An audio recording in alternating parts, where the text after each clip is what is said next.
ရွေးကောက်ပွဲမှာဘိုင်းမှာကျွန်တော်တို့ပြည်ထောင်စုကြံ့ခိုင်ရေးနဲ့ဖွံ့ဖြိုးရေးပါတီကိုမဲပေးဝန်ရံခဲ့ကြတဲ့မိဘပြည်သူတွေကိုလည်းအထူးပဲကျွန်တော်ကျေးဇူးတင်ပါတယ်ကျွန်တော်တို့လာမဲ့ဒုတိယပိုင်းမှာလည်း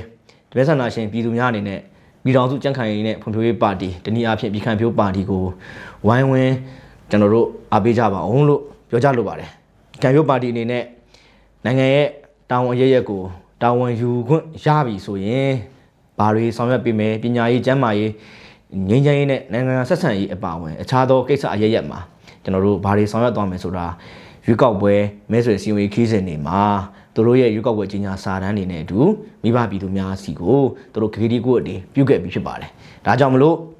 ဒီတာဝန်တွေကိုပြင်းမြောက်အောင်ဆောင်ရွက်နိုင်ဖို့အတွက်မိဘပြည်သူများအနေနဲ့ကျွန်တော်တို့ပါတီကိုဆက်လက်ဝန်ရံအားပေးကြပါအောင်လို့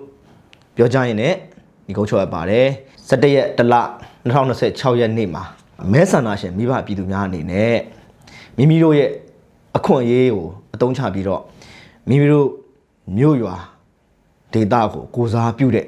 လွတ်တော်ကိုယ်စားလှယ်လောင်းတွေကိုရွေးချယ်ကြပါလို့ပြောကြရင်ဒီကုန်းချော်ပါတယ်အားလုံးကိုကျေးဇူးတင်ပါတယ်